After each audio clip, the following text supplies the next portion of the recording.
Bismillahirrahmanirrahim. Assalamualaikum warahmatullahi wabarakatuh.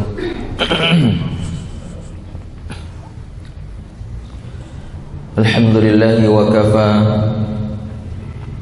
wassalatu wassalamu ala rasulillahil mustafa wa ala alihi wa ashabihi wa man wafa. Allahumma salli wa sallim wa barik wa an'im ala hadzal nabiyil karim.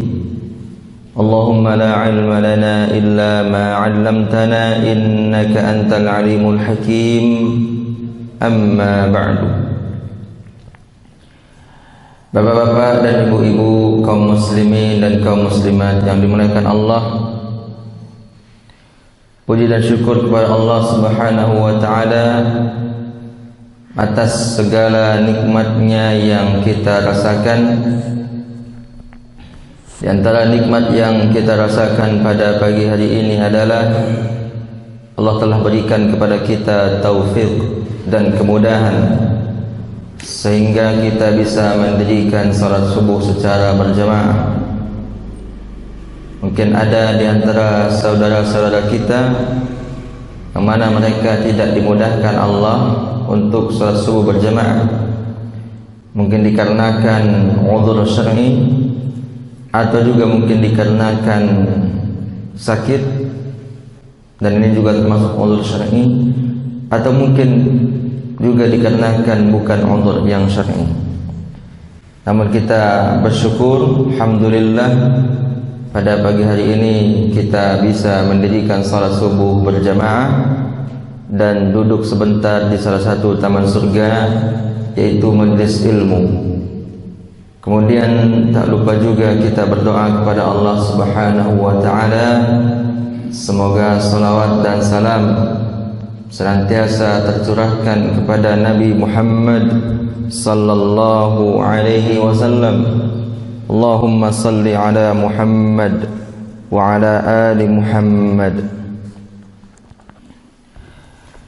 Bapak Ibu yang dimuliakan Allah Subhanahu wa taala, pada kesempatan kali ini kita lanjutkan kajian kita tentang sifat dan karakteristik Nabi Muhammad sallallahu alaihi wasallam yang kita ambil dari kitab Asy-Syama'ilul Muhammadiyah, dari kitab Asy-Syama'ilul Muhammadiyah yang disusun oleh Al-Imam Abu Isa Muhammad bin Isa yang dikenal dengan Imam At-Tirmidzi rahimahullah. Jadi buku yang kita bahas pada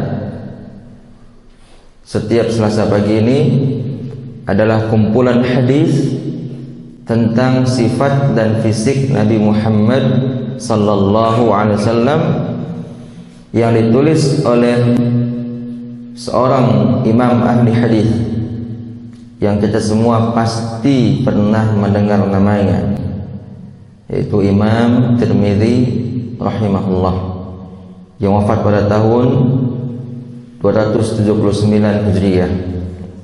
Bapak Ibu yang dimuliakan Allah Subhanahu wa taala, pada bab yang ke-9, alhamdulillah kita sudah sampai di situ, itu tentang makanan Rasulullah sallallahu alaihi wasallam, tentang makanan Nabi Muhammad. Kemarin kita katakan tentang hidup Nabi, maksudnya adalah hidup di sini adalah makanan yang beliau makan. Bagaimana makanan beliau sehari-harinya, ini yang akan kita bahas. Sebagaimana dijelaskan oleh Syekh Abdul Razzaq di dalam penjelasan hadis ini, di dalam penjelasan bab ini, apa kata beliau? Yang dimaksud dengan hidup adalah yang dimaksud dengan al-aisyu, yaitu kehidupan Rasulullah, yaitu makanan yang beliau makan, baik itu makanan pokok yang disebut dengan qut, makanan pokok bahasa Arab adalah qut, qaf waw ta, qut. Jadi apa makanan Rasulullah sallallahu alaihi wasallam? Bagaimana Rasulullah sallallahu alaihi wasallam makan? Ini yang dibahas di dalam bab yang ke-9 ini. Kemudian kata Syekh Abdul Razzaq hafizahullah dalam penjelasan terhadap bab tersebut, kata beliau, pada bab yang ke-9 ini pembahasan tidak akan meluas karena nanti akan lebih meluas pada bab yang berikutnya, yaitu bab nomor 52 katanya. Sedangkan kita masih di bab yang ke-9 dan nanti akan lebih banyak dibahas pada bab yang ke-52.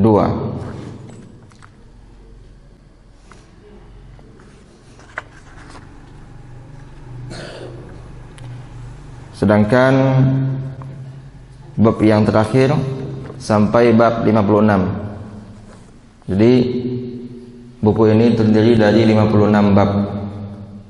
56 bab. Kita sedang di bab yang ke-9. Mudah-mudahan Allah mudahkan kita membahas kitab ini semuanya insyaallah.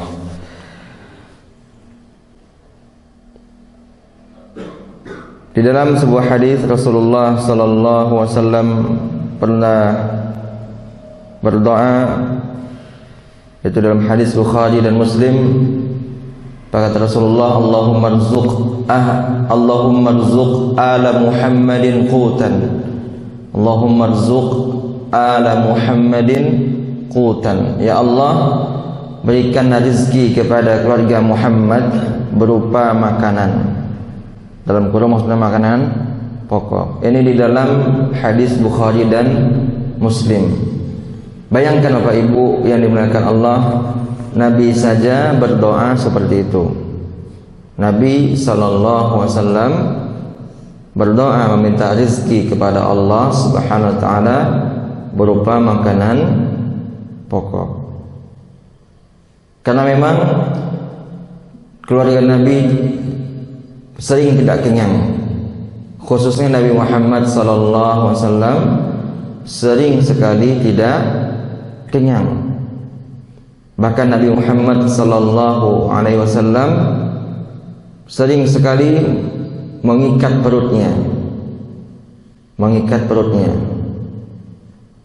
Bahkan beliau ikat, kemudian beliau campur dengan batu. Supaya apa? Supaya tidak cepat lapar. Pernah suatu ketika Nabi Muhammad sallallahu alaihi wasallam pergi keluar di malam hari. Ternyata Abu Bakar pun sedang keluar dan Abu Hurairah pun sedang keluar, dan bertemu oleh Nabi Muhammad sallallahu alaihi wasallam di malam hari.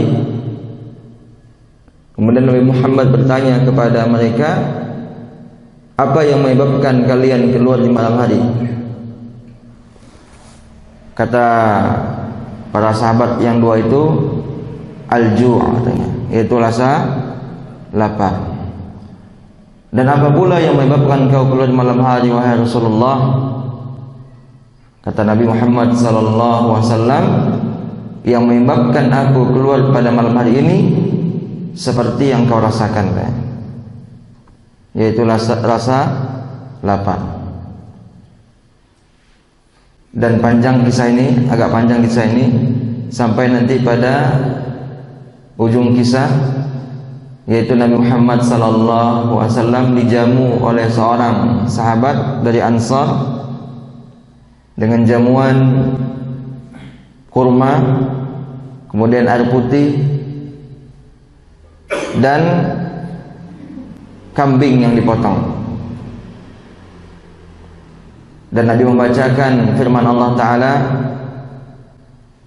yang ada di dalam surat At-Takatsur. Apa kata Allah Ta'ala di dalam surat tersebut? La tus'alunna yawma idzin 'anin na'im. Bayangkan Bapak Ibu yang dimuliakan Allah, ketika Nabi setelah meminum air dan makan kurma, Nabi katakan kepada para sahabat, latus'alunna yawma idzin 'anin na'im. Sungguh kalian akan ditanya tentang kenikmatan pada hari itu. Jadi air minum saja, air putih yang kita minum saja akan ditanya. Air putih, minum air putih saja kita akan ditanya. Ini kan kenikmatan. Akan ditanya nanti pada di hari akhirat nanti, yaumul hisab. Bagaimana dengan kenikmatan yang banyak kita dapatkan? Apabila kurma dan air putih akan ditanya pada itu sangat kecil. Bagaimana dengan kenikmatan yang betapa banyak kita rasakan hingga hari ini? Dan itu pasti akan ditanya. Ditanya dari mana dapatnya tentunya, dan untuk apa kita habiskan. Sebagaimana disebutkan di dalam hadis, Rasulullah sallallahu alaihi wasallam sabda, la tazulu qadama 'abdin yaumal qiyamati hatta yus'ala an arba'. Tidaklah akan beranjak kaki anak Adam pada hari kiamat nanti sampai ditanya tentang empat perkara. Di antaranya adalah tentang hartanya, fi ma'afnah, untuk apa dia habiskan. Akan ditanya nanti. Akan ditanya. Maka gunakan Bapak Ibu kenikmatan yang Allah berikan kepada kita dengan cara yang baik. Dengan cara yang baik.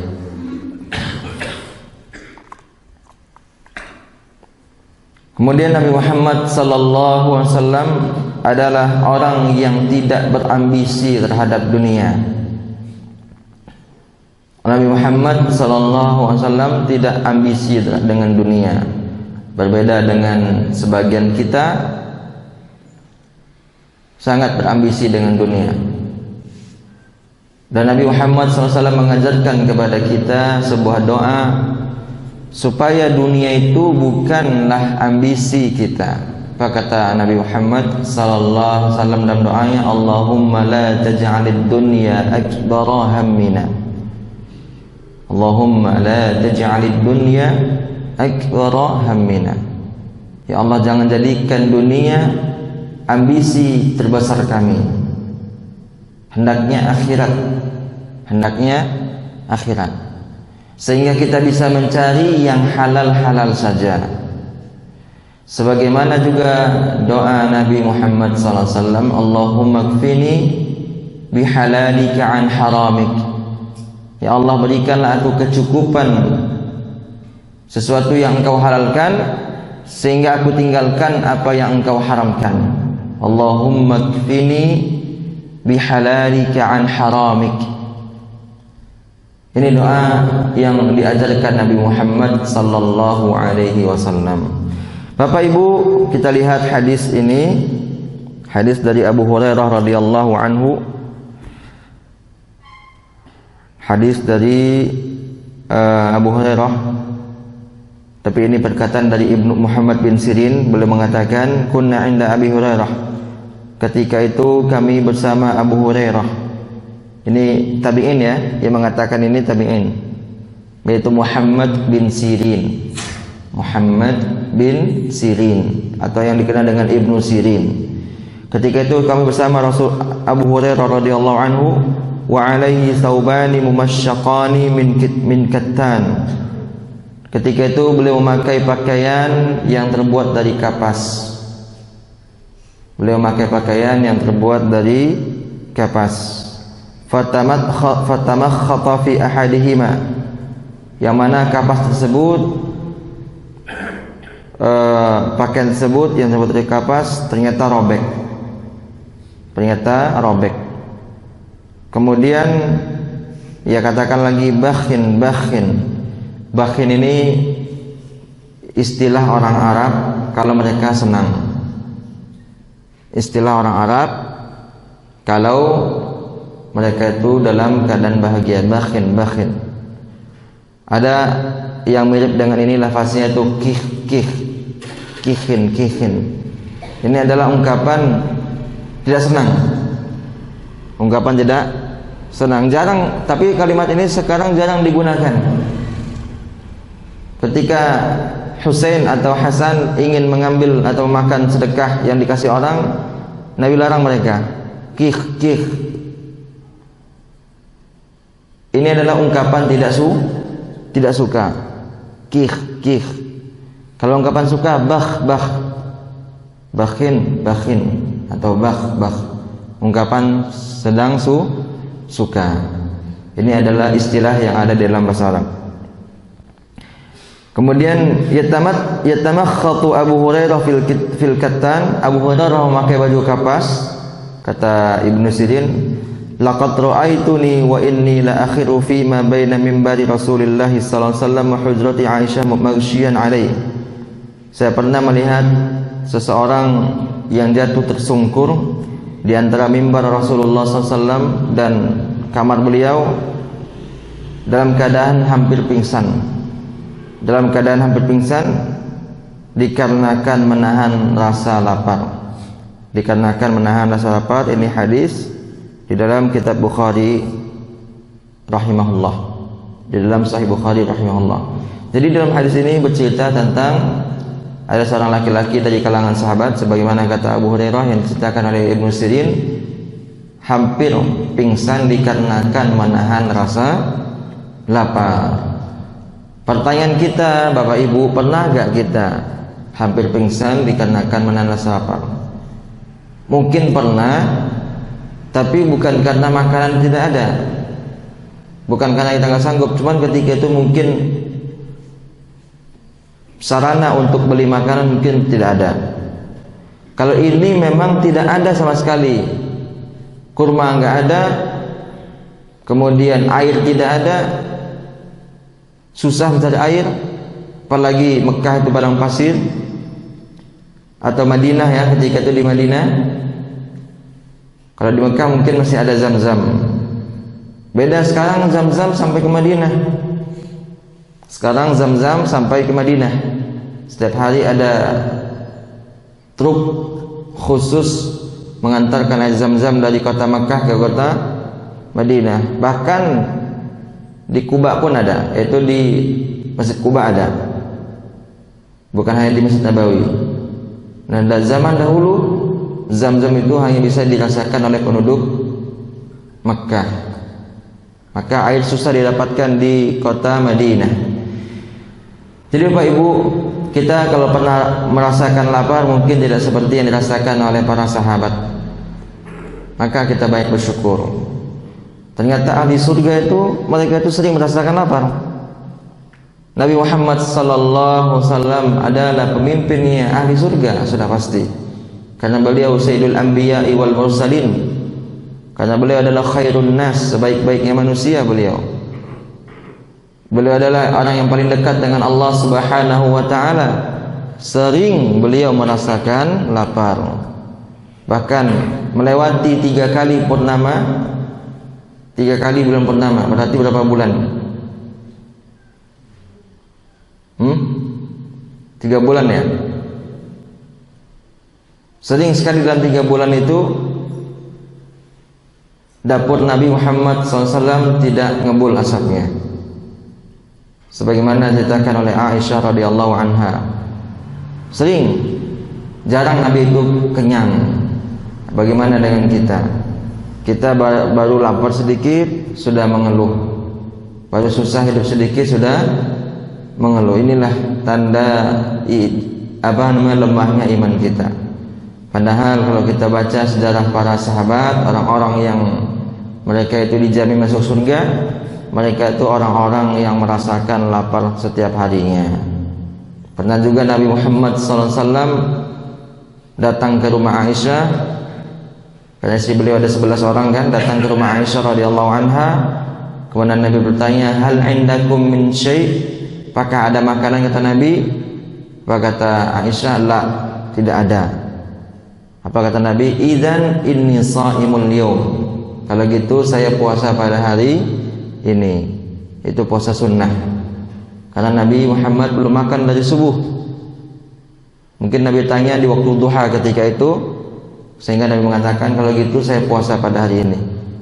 Ini adalah Nabi kita Muhammad sallallahu alaihi wasallam, sebaik-baik makhluk, tapi beliau sering merasakan lapar. Padahal kalau seandainya pasir di kota Mekah, di kota Madinah itu bisa beliau minta kepada Allah untuk tidak emas, bisa. Tapi tidak seperti itu yang beliau inginkan. Bapak Ibu kaum muslimin yang dimuliakan Allah Subhanahu wa taala. Kemudian pada hadis yang berikutnya, itu hadis yang diriwayatkan oleh Imam At-Tirmidzi rahimahullahu taala, dikatakan oleh Malik bin Dinar, ini juga tabi'in ya, Malik bin Dinar bukan sahabat, ini tabi'in. Malik bin Dinar mengatakan, "Ma syaba'a Rasulullah min khubzin qat wala lahmin." Ini lebih dahsyat lagi hadis ini. Rasulullah sallallahu alaihi wasallam tidak pernah merasakan kenyang karena makan roti dan juga daging. Jadi Nabi Muhammad SAW tidak pernah kenyang dikarenakan makan roti dan makan daging. Kalau awak gini apa ibu, hampir tiap hari makan roti awak, hampir tiap minggu makan daging. Tidak usah jauh-jauh kepada zaman Nabi Muhammad SAW. Kita punya teman orang Mesir. Berapa bulan yang lalu beliau cerita bahwasanya sudah 6 tahun keluarganya tidak makan daging karena kondisi Mesir yang sedang parah pada hari ini. Karena kan kondisi di negara Mesir yang sangat memprihatinkan. Kata beliau, 6 tahun keluarga kami enggak menemukan daging, tidak pernah beli daging, makan daging. Mungkin yang dimaksud makan daging itu karena beli. Mungkin dia pernah makan daging dikarenakan, boleh jadi makan dagingan karena kurban, mungkin pasti itu, insyaallah. Tapi yang dia maksud mungkin tidak pernah beli daging selama 6 tahun karena memang tidak mampu. Apalagi dengan kondisi di Mesir saat ini yang sangat memprihatinkan, baik dari sisi keamanan maupun ekonomi.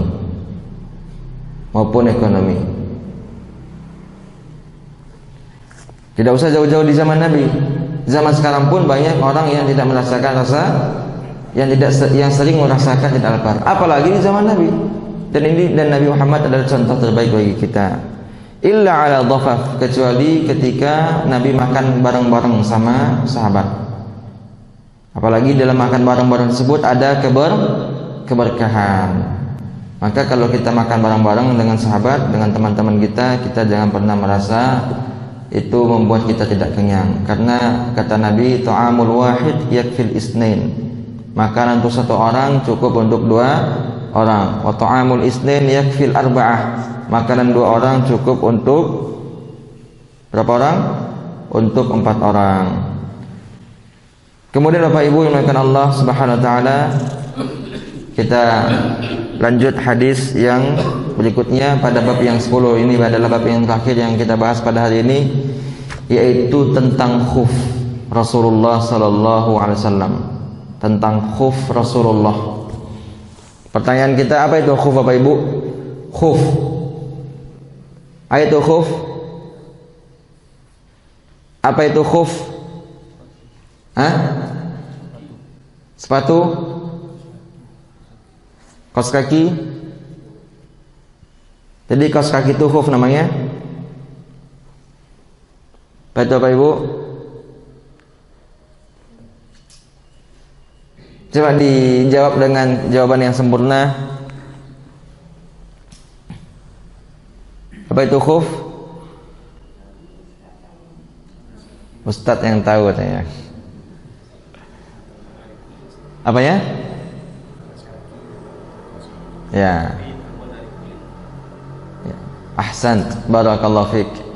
Alas kaki mirip dengan kaos kaki, terbuat dari kulit, menutupi mata kaki.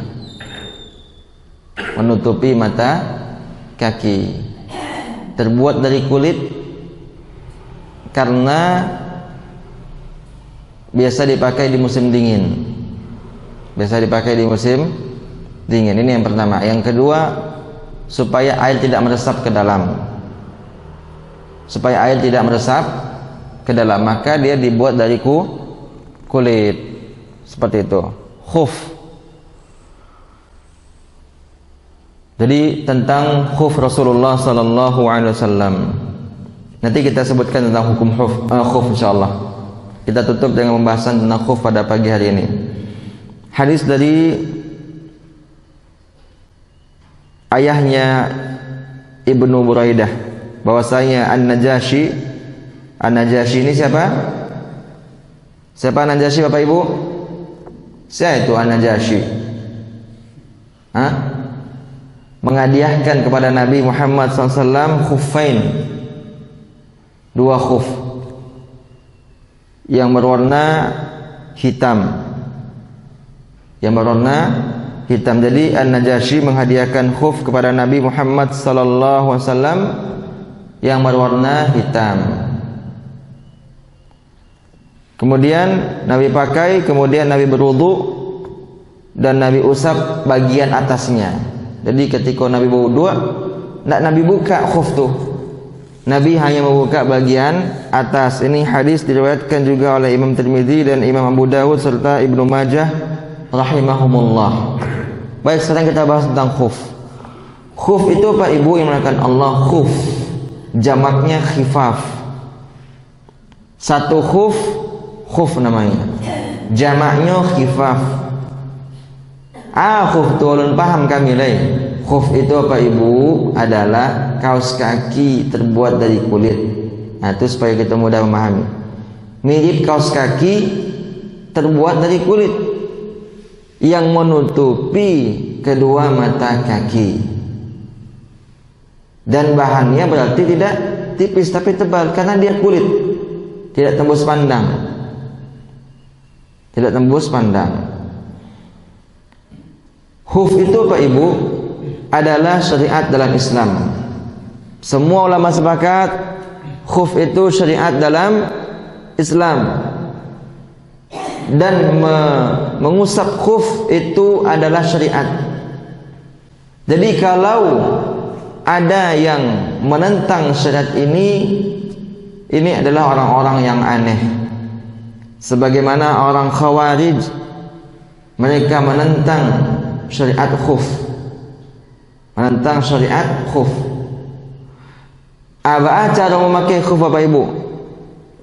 Khuf itu Pak Ibu, khuf itu sebelum dipakai Bapak Ibu dalam keadaan suci terlebih dahulu, dalam keadaan sudah berwudu. Jadi Bapak Ibu dalam keadaan berwudu awak mulai kini mungkin awak sedang dalam keadaan berwudu, maka pakai khuf kalau ingin pakai. Abiko kalau lope wudu awak balik, kalau seandainya wudu kita batal, kita tidak perlu membuka khuf itu lagi. Basuh muka, wudu seperti biasa. Hanya saja bedanya ketika kaki tidak kita basuh, tidak kita lepas khuf itu, cukup mengusapkan bagian atas. Airnya sedikit aja, sedikit. Nah, jangan kita ambil sadonya tampung, atun ke bawah ateh. Itu sama jo membasuh kaki.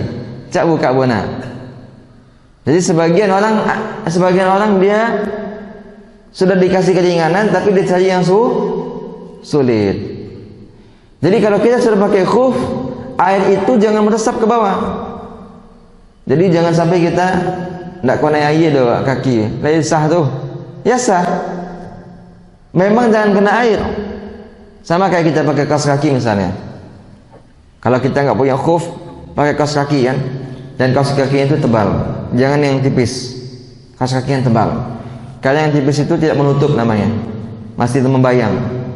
Cari kaos kaki yang tebal, yang minimal lumayan tebal lah minimal. Kalau kita sedang dalam keadaan wudu, kemudian kita pakai kaos kaki tersebut sama dengan khuf, batal wudu kita balik, ya kan? Maka kaos kaki itu jangan dilepas. Cukup kita usap satu kali secara langsung dengan dua telapak tangan kita. Ambil air sedikit, ya kan? Jangan ditampung airnya ya.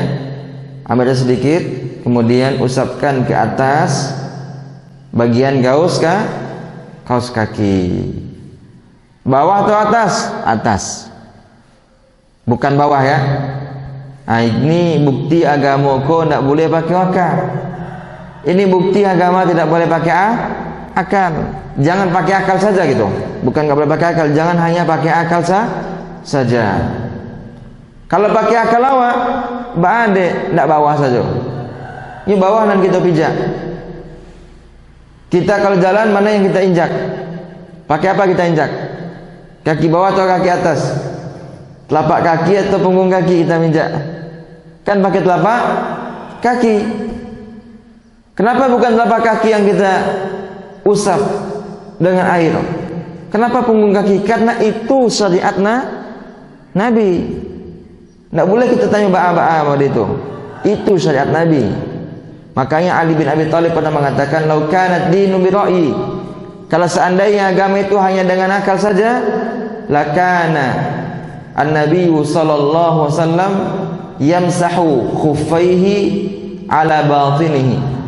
Pasti Nabi Muhammad SAW membasuh khufnya di bagian bawah. Tetapi saya, kata Ali bin Abi Thalib, melihat Nabi mengusap khufnya bagian atas. Jadi kalau usap khuf atau kaos kaki bagian atas, bukan bagian bawah.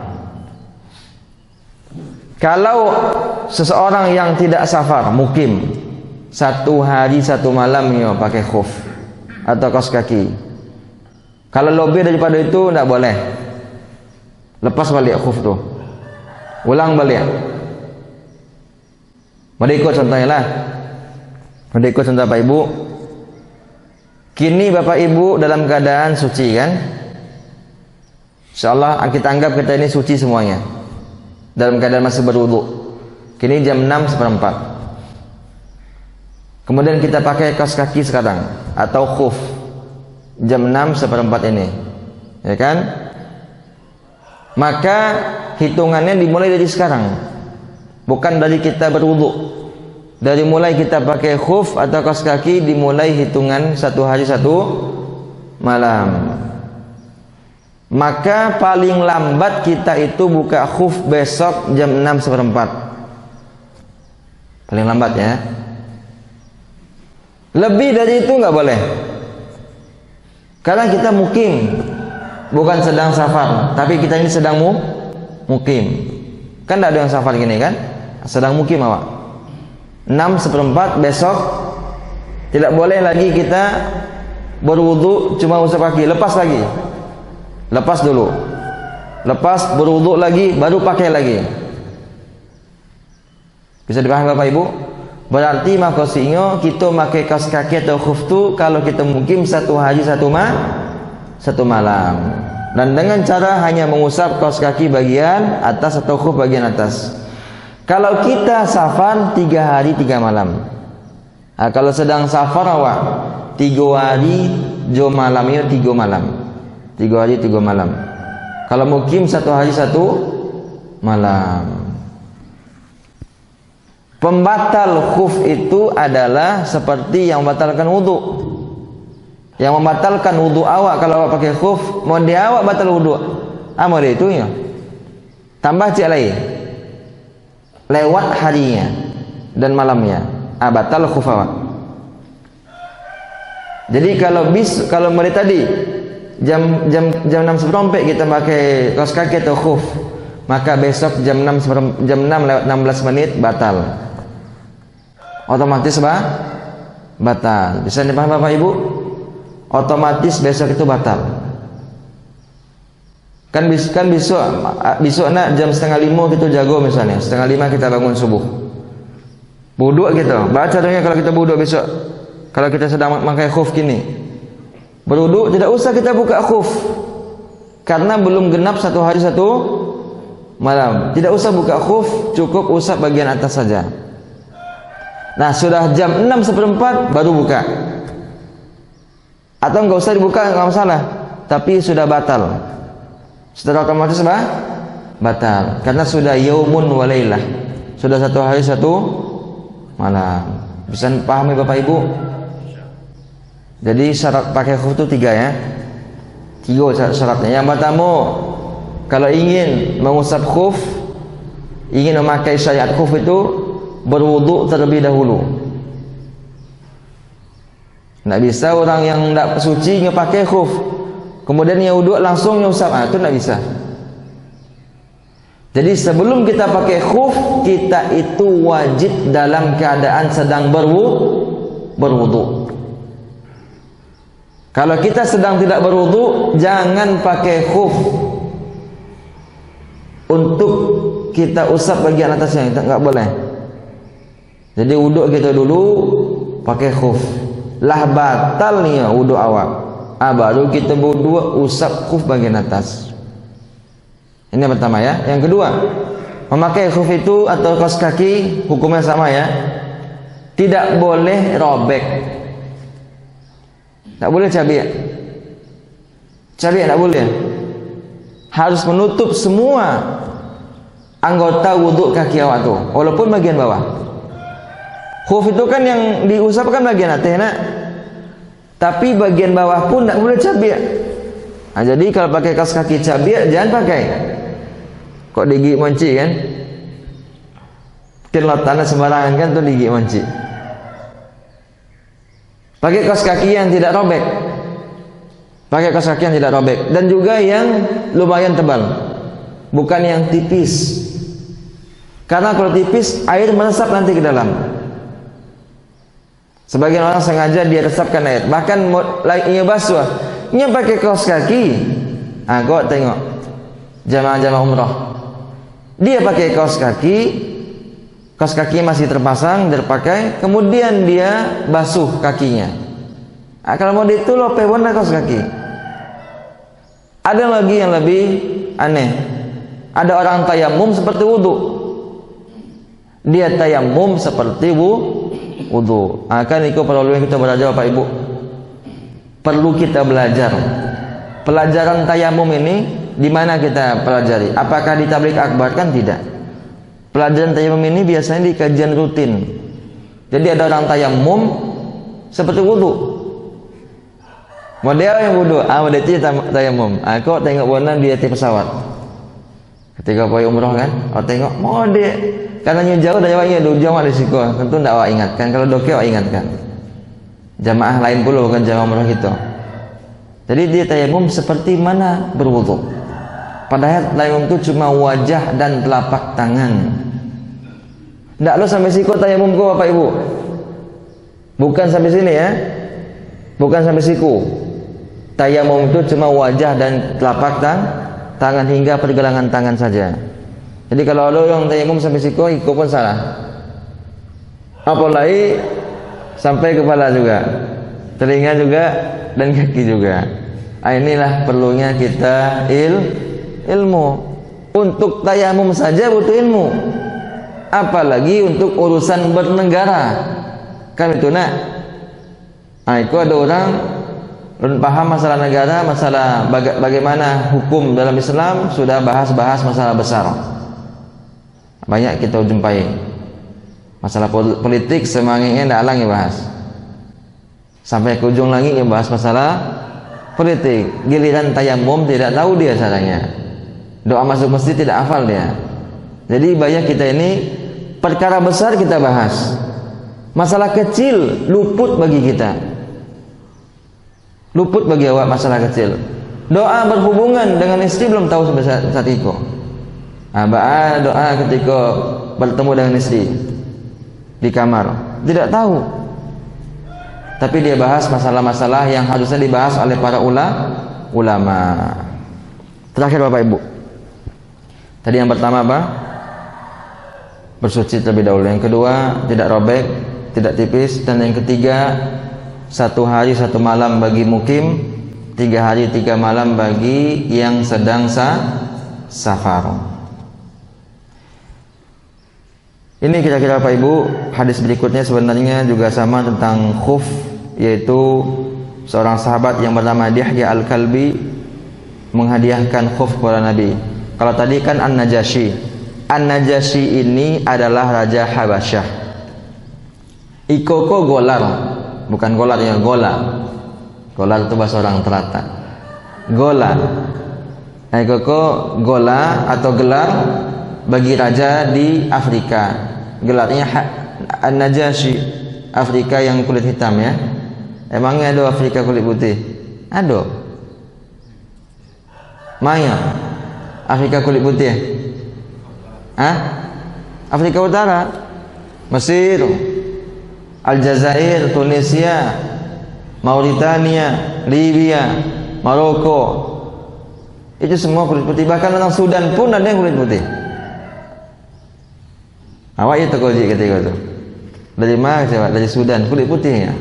Ya putihnya mau di awak. Kulit putihnya mau di kita itu. Yaitu sawo matang. Jadi apa namanya? An-Najashi itu adalah gelar. Sebagaimana Fir'aun. Fir'aun itu bukan nama, itu gelar. Sebagaimana Al-Aziz dalam surat Yusuf kan, Imra'atul Aziz. Jadi Raja Aziz itu bukan namanya Aziz, itu adalah gelar raja-raja di Mesir. Sebagaimana An-Najashi, raja-raja di Afrika yang berkulit hitam seperti Ethiopia. Jadi pernah seorang sahabat juga menghadiahkan khuf Nabi yang bernama Dihya Al-Kalbi. Dihya Al-Kalbi ini, ada yang tahu Pak Ibu siapa dia? Siapa? Bagaimana gitu? Bagaimana beliau ini?